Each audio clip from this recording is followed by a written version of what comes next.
ଏହି ଭିଡ଼ିଓରେ ଆମେ ବିଦ୍ୟୁତ୍ ପରିପଥ ଏବଂ ଓମଙ୍କ ନିୟମ ବିଷୟରେ କଥା ହେବା ଏବଂ ଯେତେବେଳେ ଆମେ ବିଦ୍ୟୁତ୍ ପରିପଥକୁ ନେଇ କୌଣସି ବି ପ୍ରଶ୍ନର ସମାଧାନ କରୁଥାନ୍ତି ସେତେବେଳେ ଓମଙ୍କ ନିୟମ ବହୁତ ଦରକାରୀ। ଓମଙ୍କ ନିୟମ ଭୋଲ୍ଟେଜ୍ ବା ବିଦ୍ୟୁତ୍ ବିଭବର ପାର୍ଥକ୍ୟ, ବିଦ୍ୟୁତ୍ ସ୍ରୋତ କରେଣ୍ଟ ଏବଂ ପ୍ରତିରୋଧ ବା ରେଜିଷ୍ଟାନ୍ସ ଆର୍ ମଧ୍ୟରେ ସମ୍ପର୍କ ସ୍ଥାପନ କରିଥାଏ।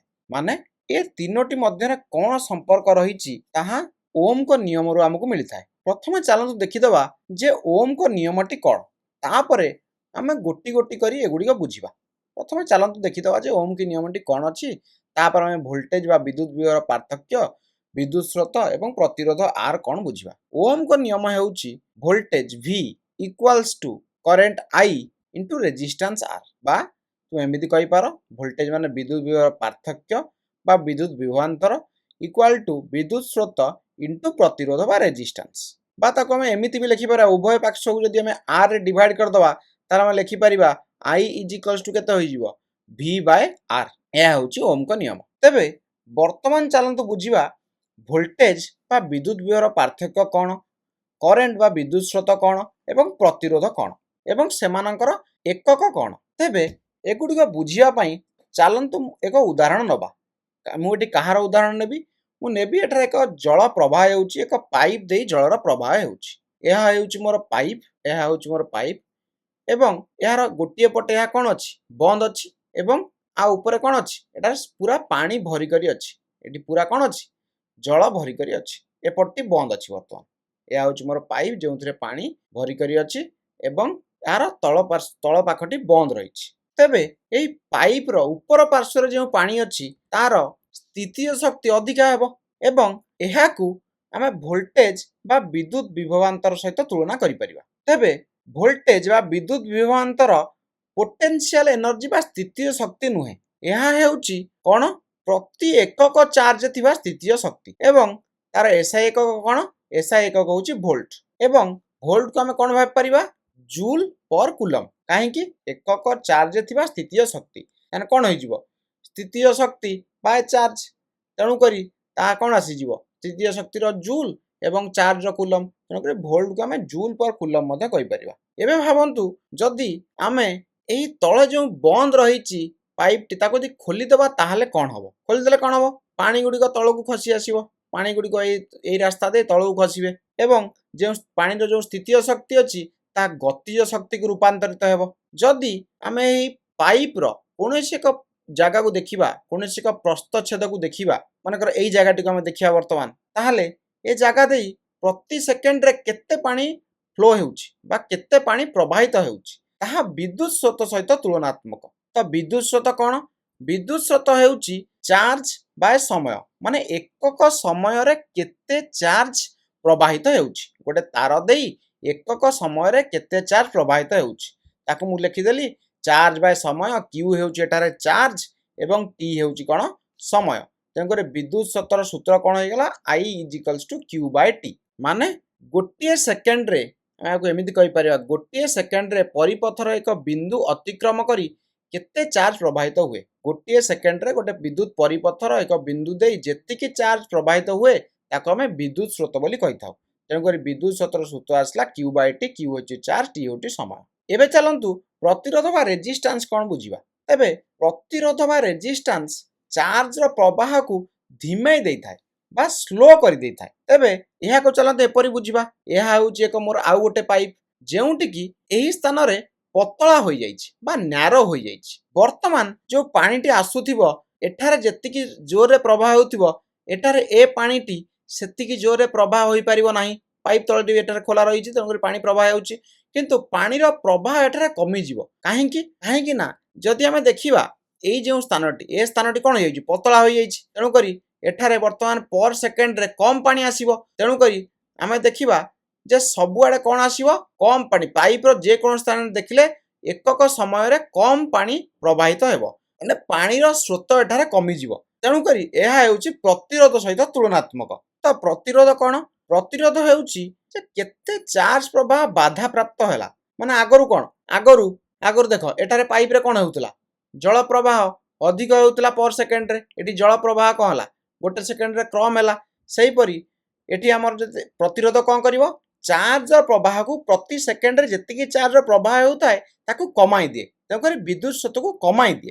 तेबे प्रतिरोधर एकक कौन प्रतिरोधर एकक होउची ओम जहाक आमे ग्रीक शब्द ओमेगा रे दर्शाई थाउ। एबे जेतु आमे ए टर्म रे सब बुझी सारचंदी एबे चलंतु एक विद्युत परिपथ अंकन करिवा। एहा हेउची मोर बैटरी एवं आमे जानिचंती बड़ लाइन टी हेउची पॉजिटिव प्रांत एवं छोट लाइन टी हेउची नेगेटिव प्रांत एवं बैटरी रो किछि वोल्टेज बा विद्युत विभवांतर रहिथिबो तो वोल्टेज एटी केते वोल्टेज हेउची 16 वोल्ट। वर्तमान तान भाबिया एठार हमर कोन अछि इलेक्ट्रॉन अछि एउडी कहउछन हमर इलेक्ट्रॉन केउ प्रांत रे अछि नेगेटिव प्रांत रे अछि एवं एथारे पर कूलम रे स्थितीय शक्ति केते अछि 16 जूल काना बैटरी रो वोल्टेज बा विद्युत विभवांतर होची 16 वोल्ट बा 16 वोल्ट। तो जदि एही इलेक्ट्रॉन मानक पाखरे एक रास्ता थांता ताले से माने एही नेगेटिव प्रांत रु पॉजिटिव प्रांत को प्रवाहित हुअन्ते। तेबे चलंतु तांको एक रास्ता दे दवा एहा हेउची मोर रास्ता। तेबे रास्ता टिके मु संपूर्ण करनै एठारे रास्ता टिको एक जगह रे मु ओपन रखिछि बा कंप्लीट करिना एतरे फांका रखिछि ओटे स्विच लगाई फांका रखिछि माने रास्ताटी मुदित नाही वर्तमान परिपथटी मुदित नाही। तो जे पर्यंत ए परिपथटी एही फळी भाबरे ओपन अछि ताहा काहा सहित तुलनात्मक जेतले पाइपटी कोन थिला बंद थिला ताहा सहित तुलनात्मक पाइप बंद थिला कोन पानी गुडी को फ्लो होई पारु नथिले प्रवाहित होई पारु नथिले सेही परि वर्तमान जेहेतु ए परिपथटी मुदित नाही तेनु करी इलेक्ट्रॉन गुडी मध्ये प्रवाहित होई पारु नाहंती। वर्तमान जदि मु ए परिपथटी को मुदित कर देबी ताहले इलेक्ट्रॉन गुडी को मूव करिवा आरंभ करिवे किपरि जेपरि एठारे पाइप खोली देला परे पानी फ्लो करिवा आरंभ करथिला वर्तमान इलेक्ट्रॉन गुडी को एठारे मूव करिवा गतिशील होई जिवे। जेतेबेले आमे एही परि परिपथ देखितांती जेउथरे केवल लाइन ड्रा करा होइताय आमे सेतेबेले एया धरि नियंती जे ए तारर कोनोसी भी बा ए परिपथर कोनोसी भी रेजिस्टेंस बा प्रतिरोध नाही किंतु हम माने जानिचंती जे जेउ एक्चुअल तार थाए तादेर किछि ना किछि प्रतिरोध थाए किछि ना किछि रेजिस्टेंस थाए तेणु करी चलंतु एठारे एक प्रतिरोध लगाई दबा एहा होची मोर प्रतिरोध रेजिस्टेंस एहा होची प्रतिरोधर सांकेतिक चित्र एवं मानिनियो जे प्रतिरोधटी केते ओम 8 ओम। तो वर्तमान तुमको एतरे विद्युत विभवांतर दिया हैछि 16 वोल्ट एवं प्रतिरोध दिया हला 8 ओम। तो वर्तमान ए परिपथरे विद्युत स्रोत बा करंट केते हेबो माने परिपथर प्रतिटी बिंदु देई 1 सेकेंड रे केते चार्ज प्रवाहित हेउचंती। वीडियोटी को पॉज करंतु एवं यार उत्तर करिया चेष्टा करंतु केमिति तुमको केवल ओम को नियम व्यवहार करिया को पड़िबो। तो हमर एटारे करंट होई जिवो I वोल्टेज बा विद्युत विभवांतर हेउची 16 वोल्ट बाय आर माने प्रतिरोध प्रतिरोध केते दैछि 8 ओम। तो करंट हमर होई जिवो 2 एम्पियर बा 2 कूलम पर सेकंड जहा को हमें कहिथंती कोन एम्पियर काइना विद्युत स्रोतर एसआई एकक हेउची कोन एम्पियर। तेणु करी वर्तमान ए परिपथर प्रति बिंदु देई 1 सेकेंड रे केते चार्ज प्रवाहित हेउतबो 2 कूलम जेपरि कि एठारे एई पाइप रे जदिओ ए स्थानटी पतला अछि एवं ए स्थानटी मोटा अछि तथापि ए पाइप रो प्रति प्रस्थछेद रे जल प्रवाहर बा जल स्रोत समान थिबो माने प्रति एकक समय रे जल प्रवाह समान हेउथिबो काहे कि ना जेहेतु एटारे पाइप टी पतला होई जाईछि ए स्थान दे प्रति सेकेंड रे जति पानी जाउथिबो ए स्थान दे मध्य बा ए स्थान दे मध्य प्रति सेकेंड रे सेतिकी ही जल प्रवाहित हेउथिबो। तेणु करी एही परिपथरे जे कोनोसी बिंदु देखिले मध्य जदिओ तुमे कहिबो जे प्रतिरोध केवल एही जगह रे अछि किंतु जे कोनोसी बिंदु देखिले मध्य प्रति बिंदु रे एकक समय रे 2 कूलम चार्ज प्रवाहित हेउथिबो। तेबे वीडियोटी को पॉज करी भाबंतु जे करंट रो दिग कोन हेबो करंट केउ दिगरे प्रवाहित हेबो।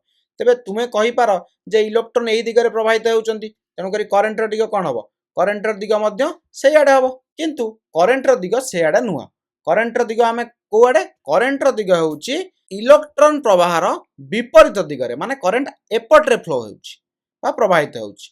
तेबे एपरी काहे खेला इलेक्ट्रॉन तो एपटे फ्लो हेउचंती एमिति फ्लो होउचंती ताले करंट काहे एमिति फ्लो हेउची बा प्रवाहित हेउची। तेबे एपरी काहे खेला काहे कि ना जेतेबेले बेंजामिन फ्रैंकलिन प्रथमे परिपथ गुडी को नेकी परीक्षा निरीक्षा करुथिले से इलेक्ट्रॉन विषय जानि नथिले काना इलेक्ट्रॉन तार 150 वर्ष परे आविष्कार होइथिला। से केवल जानिथिले जे एक कणिका अछि जहा हेउची चार्ज एवं जेहेतु जानी दुई प्रकार एपरी कणिका अच्छी से गोटा को पॉजिटिव एवं गोटा को नेगेटिव नहीं जाइथिले एवं जानी जे से दुई जण परस्पर अपोजिट तेणुक गोटा को पॉजिटिव गोटा को नेगेटिव नहीं जाइथिले देश एवं से जानी जे एई चार्ज कणिका प्रवाहित हेउछि किंतु से जानी नथिले जे इलेक्ट्रॉन प्रवाहित हेउछि ना प्रोटॉन प्रवाहित हेउछि काना तांको इलेक्ट्रॉन विषय रे जणा ही नथिला तेणुक से कौन कले से भाविले जे किछि गोटा एठारे पॉजिटिव चार्ज प्रवाहित हेउछि तेणुक से करेन्ट दिगटी को एई पॉजिटिव चार्ज रो प्रवाहर दिगरे रखिदेले परे जदि हमकु जना पड़ला जे विद्युत तार रे इलेक्ट्रॉन को एपरी प्रवाहित हेउचंदी किंतु आमे आ करेन्ट रो दिग पई जहा मानि नेथिले ताको आ बदलाइले नाही आमे करेन्ट रो दिगटी को एई दिगरे ही रखिदेले माने इलेक्ट्रॉन प्रवाहित हेउथुवा दिगर विपरीत दिगरे एवं परे आजिर समय रे आमे मध्ये जानि सरचंती जे करेन्ट केवल इलेक्ट्रॉन प्रवाह पई होई न थाए करेन्ट पॉजिटिव चार्ज प्रवाह पई मध्ये होई थाए किछि केस रे